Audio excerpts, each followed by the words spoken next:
নমস্কার। নজরে খবরের চন্দনে আপনাদের সঙ্গে আবার ফিরে এলাম বেশ কিছুদিন পরে। হ্যাঁ, একটা প্রশ্ন বারবার মনে ঘুরপাক খাচ্ছে এবং সেই প্রশ্নেরই বলতে পারেন আপনাদের সঙ্গে একটু মতামতটা বিনিময় করতে চাই যে কি পরিস্থিতি চলছে এই মুহূর্তে।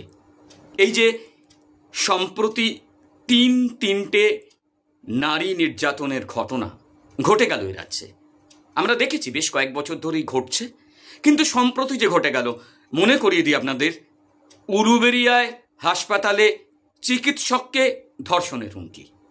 তারপরেই কি দেখলাম, কলকাতার বুকে এসএসকেএম হাসপাতালে নাবালিকার যৌন নির্যাতন। আর বৃহস্পতিবার দিন কালী পুজোর রাতে শুধু শব্দবাজি ফোটানোর প্রতিবাদ করায় গড়িয়ায় এক মহিলাকে শুধু মারধর করা হলো না, কিছু মদ্যপ যুবক শুধু মারধরই করলো না, রীতিমতো তার শ্লীলতাহানি করেছে, তাকে ধর্ষণের হুমকি দেওয়া হয়েছে এবং কোনো মতে সেই মহিলা তার 14 বছরের ছেলেকে নিয়ে ফ্ল্যাটে ঢুকে বাঁচার চেষ্টা করেছেন, কিন্তু তাতেও রক্ষা পাননি। সেই ফ্ল্যাটের কোলাপসিবল গেট ভেঙে ঢুকেছে সেই দুষ্কৃতীরা। শেষমেশ পুলিশ এসে তাদেরকে উদ্ধার করে, তাকে বাঘাযতীন হাসপাতালে নিয়ে যায়, সেখানে তার চিকিৎসা করা হয়, কিন্তু এখনো পর্যন্ত কারোর গ্রেপ্তারের কিন্তু কোনো খবর নেই। তাহলে একটা প্রশ্ন বারবার মনে হচ্ছে যে নারীর প্রতি অসহিংসিতা কি এখন এ রাজ্যে নতুন রাজনৈতিক অস্ত্র? উত্তর থেকে দক্ষিণ যদি একটু চোখ দিই, যদি একটু তাকান, তাহলে দেখবেন এমন একটি ভিডিও আপনাদের কাছে আজকে আমি উপস্থিত করতে চাই,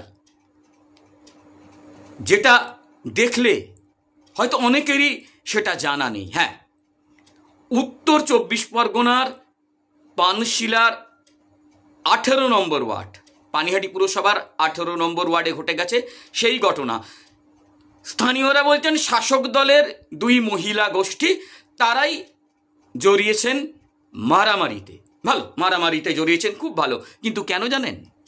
সেই এক ঘটনা, একজন মহিলা শব্দবাজি ফাটাচ্ছিলেন, আর একজন মহিলা তার প্রতিবাদ করেছেন, আর তারপরেই রীতিমতো ঘুষোঘুষি, মারামারি, রাস্তায় ফেলে মার, রীতিমতো বলা যেতে পারে মহিলা কুস্তি চলছে।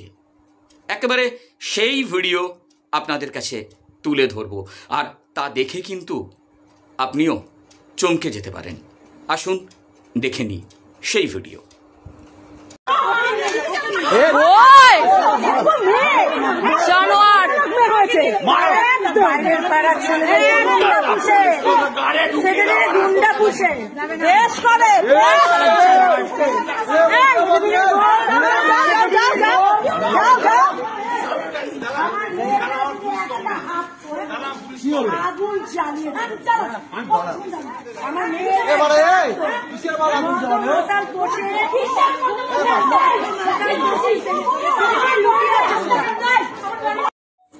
তাহলে দেখলেন তো, যা দেখলেন, পরপর যা ঘটছে, তাতে কিন্তু বারবার এই প্রশ্নটাই আমার মনে হয়েছে। জানি না আপনাদের কি মনে হচ্ছে, যে নারীর প্রতি অসহিংসতা কি এখন এ রাজ্যে নতুন রাজনৈতিক অস্ত্র হয়ে উঠেছে? উত্তর আপনারা দেবেন। এবং আমার এই প্রতিবেদন যদি আপনাদের ভালো লাগে, অবশ্যই আমার ইউটিউব চ্যানেলটি সাবস্ক্রাইব করবেন, কমেন্টস করবেন, শেয়ার করবেন। এখন এই পর্যন্তই, আবার পরের প্রতিবেদন নিয়ে আপনাদের কাছে হাজির হব। নমস্কার।